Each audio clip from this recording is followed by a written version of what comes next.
¿Sabías que el Nuevo Testamento nos exhorta a seguir los pasos de la fe de Abraham? Lo pone como un ejemplo de la fe, de cómo la fe en Dios funciona. Y al ver su vida y entender cómo ejercer la fe en la trinchera cuando hay crisis en la vida, cuando las cosas no están bien, cuando las promesas de Dios no parecen llegar, su vida está llena de enseñanza y sabiduría en cuanto a la fe. Vamos a ver a Abraham y pienso que vas a aprender algo.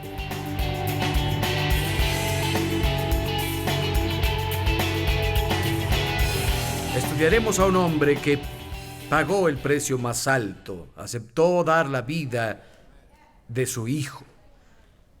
Estamos hablando de Abraham.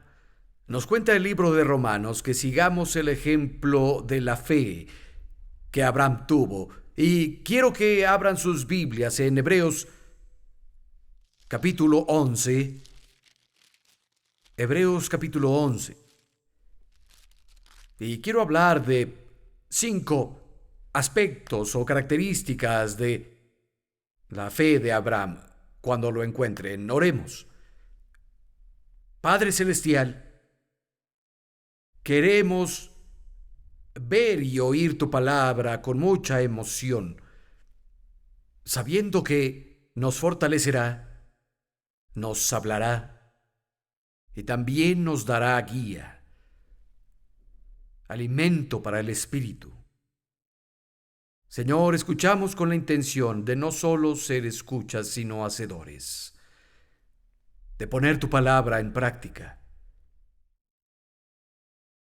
Sabemos que magnificas tu palabra sobre tu nombre, y tu palabra es para siempre en el cielo, y nosotros la ponemos en nuestros corazones. Tu palabra es nuestra autoridad final. En el nombre de Jesús. Amén. Los 5 aspectos de la fe de Abraham. Número 1, cuando lees de su fe en las Escrituras, vemos que su fe fue una fe obediente. Hebreos 11, verso 8. Por la fe, Abraham obedeció cuando fue llamado para ir a un lugar que recibiría como herencia, y salió sin saber a dónde iba. Por fe obedeció. Recuerdo que hace muchos años estaba de vacaciones con la familia, con Janet y los niños pequeños. Nos quedamos en un condominio en Isla Grande de Hawái. Y justo enfrente estaba la IWAM, una misión de jóvenes, donde los jóvenes iban a hacer su discipulado y luego iban a una misión particular por 1 año o más tiempo. Fuimos ahí un día a visitarlos y buscamos a alguien que nos mostrara el lugar. Hallamos a una señora y con mucho cariño nos mostró el lugar, respondió a nuestras dudas y le pregunté qué hacía ahí. Resulta que fue una secretaria de alto nivel, de hecho la secretaria del presidente de la compañía Fortune 500. Tenía una posición asegurada, ganaba bastante y su esposo era un ingeniero exitoso.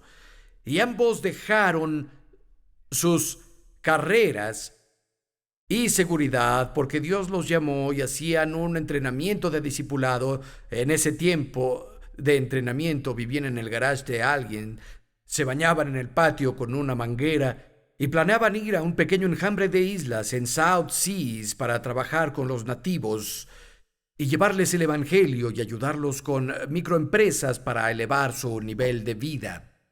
Y le dije a ella, creen en el sacrificio radical, ¿verdad? Y sin dudarlo, ella me dijo, no, creemos en la obediencia radical. Nunca olvidaré eso. Por fe, Abraham obedeció.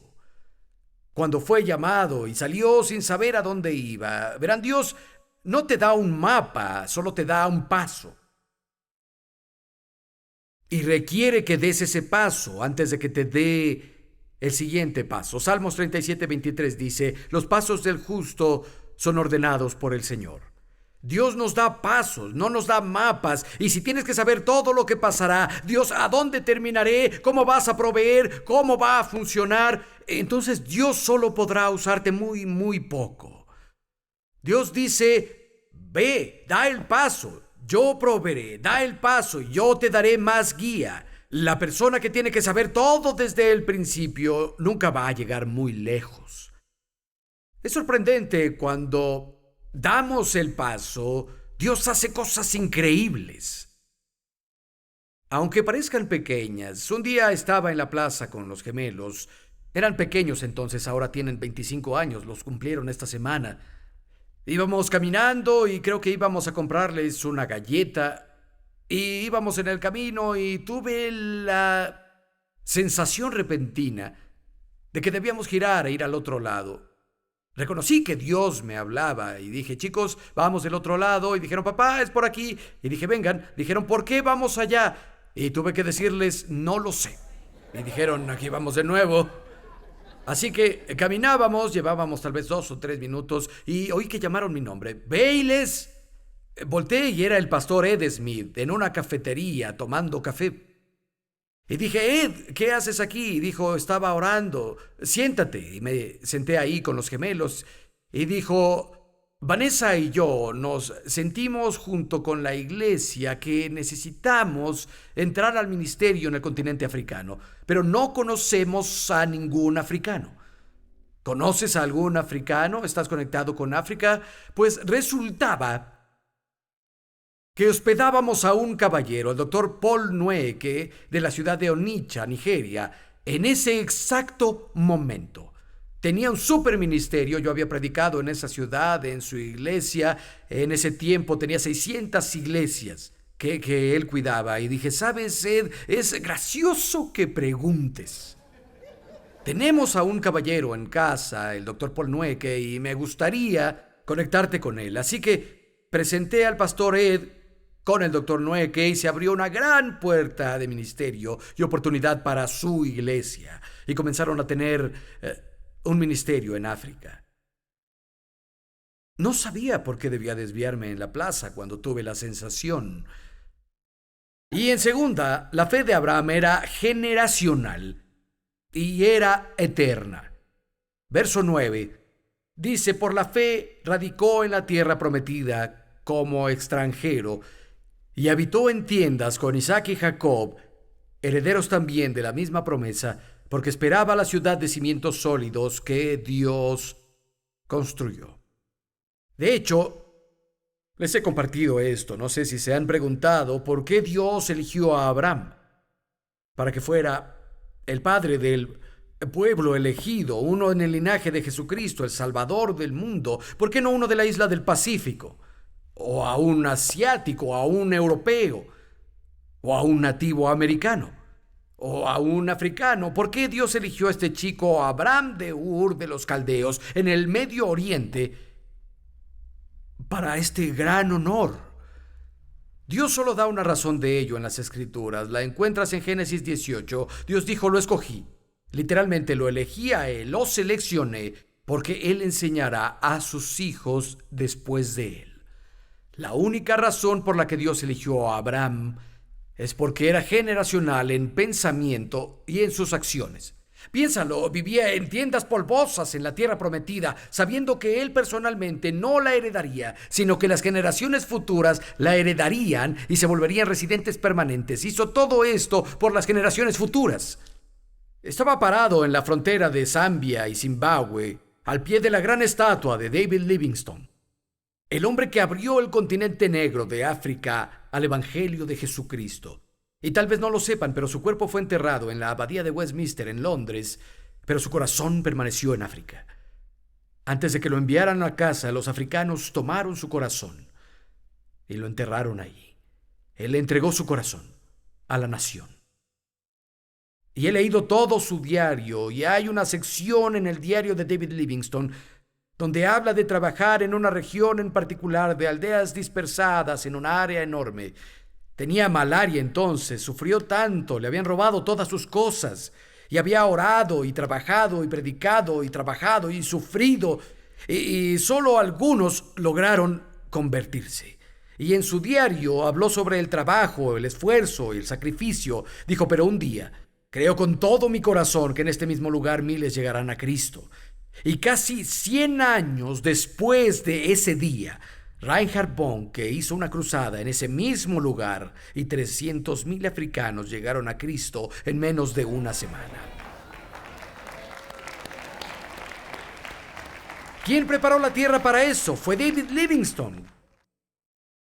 con su pensamiento generacional, con su fe generacional. Y la fe de Abraham no solo era generacional, era eterna. Dejó Ur de los Caldeos cuando Dios lo llamó. Era una de las ciudades más prósperas e influyentes en el mundo antiguo, una de las más desarrolladas. Los arqueólogos han descubierto mucho y tenían casas de 2 pisos de ladrillo con patios, tenían calles con adoquines, con sistema de drenaje subterráneo, tenían edificios magníficos y templos, era el centro de los negocios y el comercio. Y por fe él dejó todo eso y se volvió un peregrino que vivía en tiendas para llevar a cabo el plan de Dios.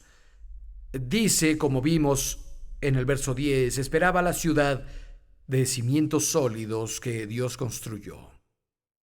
Tenía una perspectiva eterna, aceptó la voluntad de Dios y anduvo en sus caminos. Fue difícil, fue peligroso, pero sabía que una recompensa lo esperaba, como cantamos en el gran himno Gracia Maravillosa. A través de peligros, esfuerzos y trabajo, he arribado. Su gracia me ha llevado a salvo, su gracia me llevará al hogar. Hogar, hablando de un hogar eterno. Cuando llevemos ahí 10,000 años, brillando fuerte como el sol, tendremos más días para cantarle a Dios alabanzas que cuando comenzamos. Dios recompensa en la tierra, pero la mejor de las recompensas está esperándonos en la eternidad, y nuestra fe debe ser eterna en general. Tenemos un amigo que ministra en el Medio Oriente, nació en el Medio Oriente, y vive en un área muy peligrosa del mundo. En los últimos meses, cientos de creyentes han muerto cerca de su casa. A su padre lo mataron frente a su casa, los extremistas religiosos. Hace unas semanas, su primo sufrió un disparo en el estómago y en el brazo por extremistas religiosos. Siente conflicto y es muy abierto al decirlo porque tiene esposa e hijos pequeños. Pensó en mudarse a los Estados Unidos, donde podría estar relativamente seguro comparado a donde está, o mudarse a Europa, pero se quedó. Porque dijo, me llamaron aquí y amo a estas personas, y si no les predico el evangelio, ¿quién lo hará? Tiene la mente en lo eterno. No solo por la comodidad temporal y la bendición temporal, su obediencia a Dios tiene una eterna recompensa. La tercera cosa sobre la fe de Abraham es que era una fe que produce milagros. Vayan conmigo al verso 11, por favor. Dice, por la fe Sara, que era estéril, recibió fuerza para tener hijos a pesar de su avanzada edad, porque consideró fiel a quien se lo prometió. Así que de este solo hombre, ya en decadencia, nacieron descendientes numerosos como las estrellas del cielo e incontables como la arena a la orilla del mar. Sara es mencionada también. Significa que Sara y Abraham recibieron fuerza, y la palabra fuerza es la misma en griego que se traduce en el Nuevo Testamento como milagro. La misma. Significa fuerza sobrenatural, significa una intervención de Dios, significa que pasa algo milagroso, y ellos recibieron un milagro. Ella tenía 90, Abraham tenía 100. Ella era estéril, nunca antes había concebido. Abraham tenía un pie en la tumba y tuvieron a un hijo, Isaac. Recibieron el milagro porque juzgaron con justicia a quien les prometió. Tanto la fe de Abraham como la de Sara se afirmaba en la promesa de Dios y en la fidelidad de aquel que lo prometió. Se los voy a citar, escúchenlo, es de Romanos 4 sobre Abraham. Ante la promesa de Dios, no vaciló como un incrédulo, sino que se reafirmó en su fe y dio gloria a Dios, convencido de que Dios prometió lo que podía cumplir.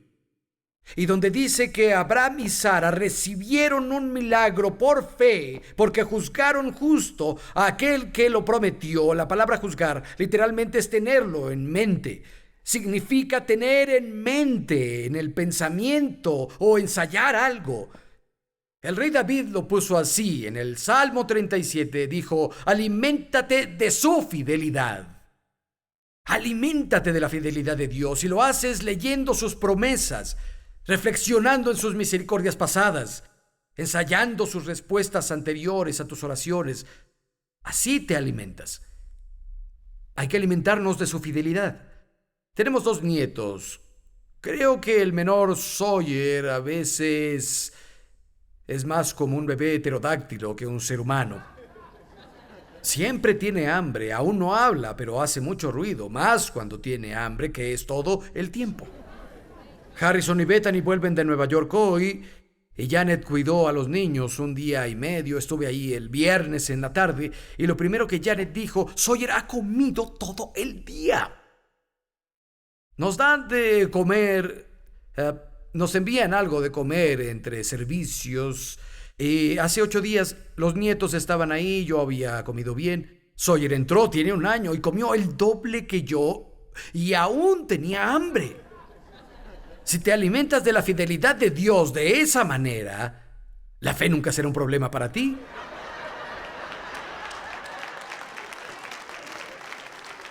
Va a ser tan inconsciente como respirar. No tendrás que intentar creer. La fe es inconsciente cuando te alimentas de la fidelidad de Dios. Y el cuarto aspecto de su fe es que era una fe de sacrificio. Vayan conmigo al verso 17 de Hebreos 11. Por la fe Abraham fue puesto a prueba y ofreció a Isaac, el que recibió las promesas, ofreció a su hijo único llamado. A pesar de que dijo: tu descendencia se establecerá en Isaac, consideró que Dios tiene poder hasta para resucitar a los muertos, y así recobró a Isaac en sentido figurado. Dios probó el corazón de Abraham. Al leer la historia en Génesis 22, Dios llamó a Abraham y él le dijo: aquí estoy, quiero que tomes a tu hijo único Isaac, a quien amas, llévalo a la tierra de Moria y sacrifícalo en una montaña que te mostraré. ¡Qué prueba para el corazón del anciano! Él y Sara esperaron 25 años para obtener a ese niño, el hijo de su vejez, el deleite de su corazón, y ahora les dice: mátalo. Y no solo eso, quiero que queme su cuerpo. Tal vez el chico estaba en el primer lugar del corazón de Abraham, y Dios le preguntaba: ¿aún soy el primero en tu vida, Abraham? Hay ciertos aspectos de lo que Dios le pidió a Abraham que hiciera que no aplican a todos nosotros. Fueron únicos por varias razones que veremos antes de que terminemos hoy. En principio, hay una aplicación para todos, porque Dios periódicamente le preguntará a todos sus hijos que renuncien a cosas que son preciadas para ellos, para probar nuestros corazones. Pondrá su dedo en algo de nuestra vida que sea preciado y preguntará: ¿estás dispuesto a renunciar a esto por mi reino? ¿Estás dispuesto a dejar esto si te lo pido? No es bueno cuando nuestras posesiones nos poseen.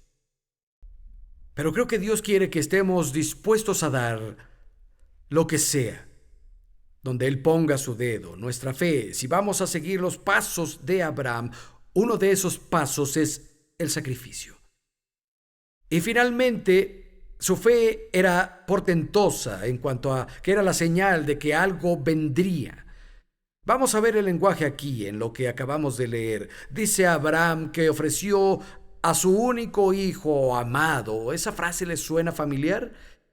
Y en el verso 19, que lo levantó y lo recibió de nuevo como si hubiera resucitado en sentido figurado. ¿Eso te suena conocido? Si lees toda la historia en Génesis 22, es obvio que todo lo que Dios le pidió a Abraham era una señal apuntando al Calvario. Lee la historia. Isaac nació por un milagro. Nació de un vientre estéril. El nacimiento de Jesús fue milagroso, salió del vientre de una virgen. Isaac fue llamado el hijo único, amado de Abraham. Jesús es el hijo único, amado de Dios. Isaac tenía unos 33 años cuando subió al monte Moria con su padre para ser sacrificado. Jesús tenía 33 años de edad cuando subió al Calvario para sacrificar su vida. La historia dice que Isaac llevó madera en su espalda para el sacrificio. Jesús cargó su cruz. Isaac fue atado. Jesús fue atado. Isaac se sometió a la voluntad de su padre. Jesús se sometió a la voluntad de su Padre Celestial. Algunos historiadores dicen que el monte Moria, donde este episodio tuvo lugar, donde estaban Abraham e Isaac, es justo el Gólgota o la colina del Calvario. Y si no es la misma colina, es la locación geográficamente idéntica con un grupo de colinas. Virtualmente es el mismo lugar. En la historia dice que al tercer día Isaac fue ofrecido y se levantó. Jesús resucitó de los muertos al tercer día. ¿Saben? Cuando subían a la montaña, Isaac le dijo a su padre: Padre, veo el cuchillo, veo la madera para el sacrificio, pero ¿y el cordero? Y Abraham dijo: Dios proveerá el cordero, hijo mío.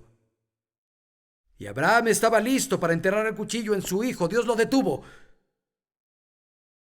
Y dijo: Abraham, sé que no me niegas a tu único hijo amado.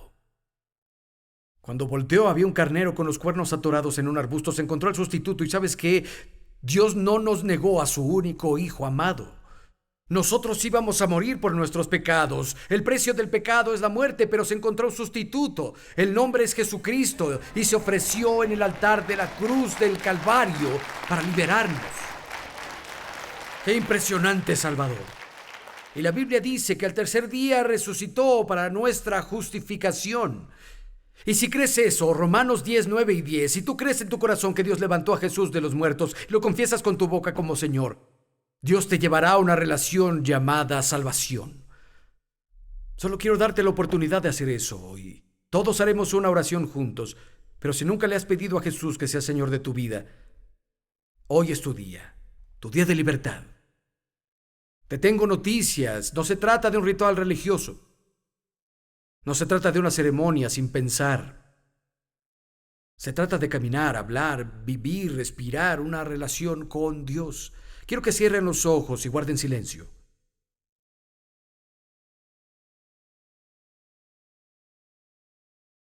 Si nunca le has abierto tu corazón a Jesús, escucha, no importa qué tan numerosas y nobles sean tus buenas obras, no puedes ganar tu entrada al cielo.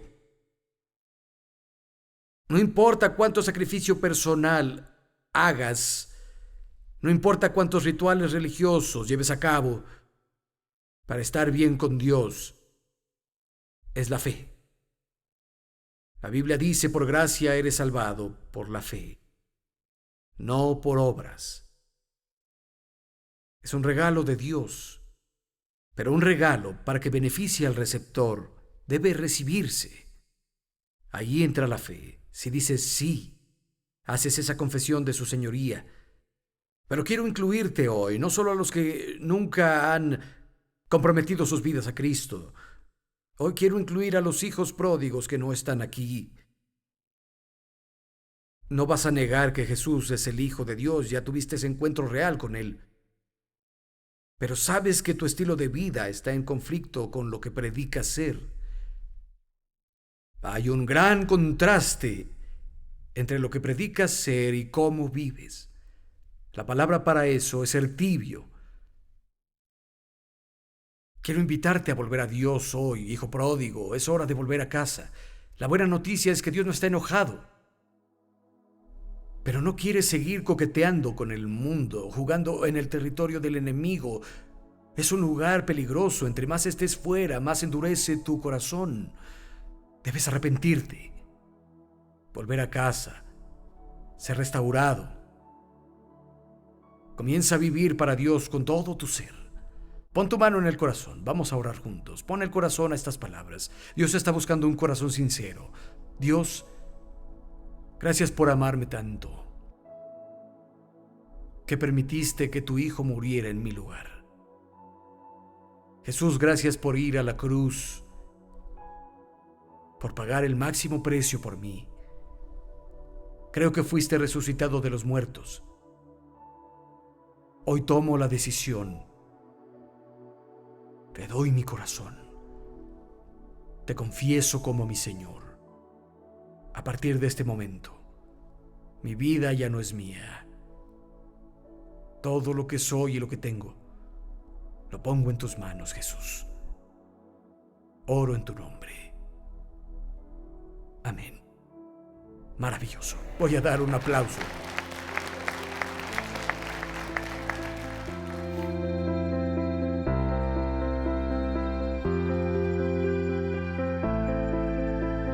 Espero que hayas repetido esa oración y le dijeras que sí al señorío de Jesús.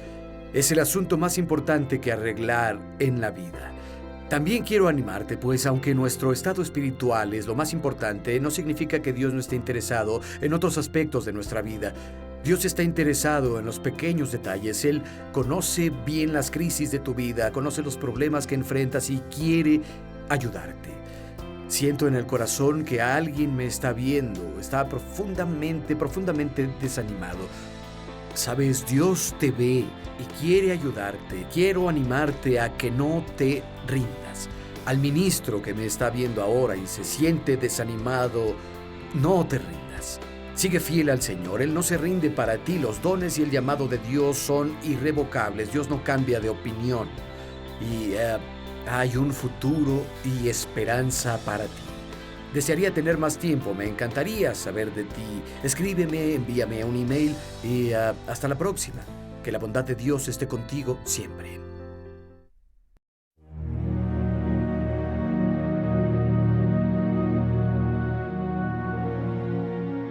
Querrás quedar cautivado por Jesús y querrás pensar y reflexionarlo profundamente, especialmente en relación con el que sufre. Y sospecho que hay un hombre o una mujer aquí hoy que está luchando en su caminar de la fe. Esta jornada en la que estás con Dios ha tenido obstáculos y tal vez enfrentado imprevistos que te han agotado de alguna forma. Estás cansado en tu jornada. Lo que necesitas es ver a Jesús. En la serie de Bayless Conley, Considera a Jesús, encontrarás la esperanza y guía que necesitas para vivir una vida profunda y plena. Usa la información en pantalla para obtener la poderosa serie de Bayless Conley, Considera a Jesús. Esta serie de 2 mensajes está disponible en CD y DVD. Y el Padre vio a Jesús y dijo: los acepto en ti. Son aceptados en el amado. El sacrificio se hizo. Y cuando llames o nos visites en línea, recuerda que gracias a tus donativos, Respuesta sigue transmitiéndose para llevar el mensaje de nuestro Señor Jesús a un mundo que lo necesita.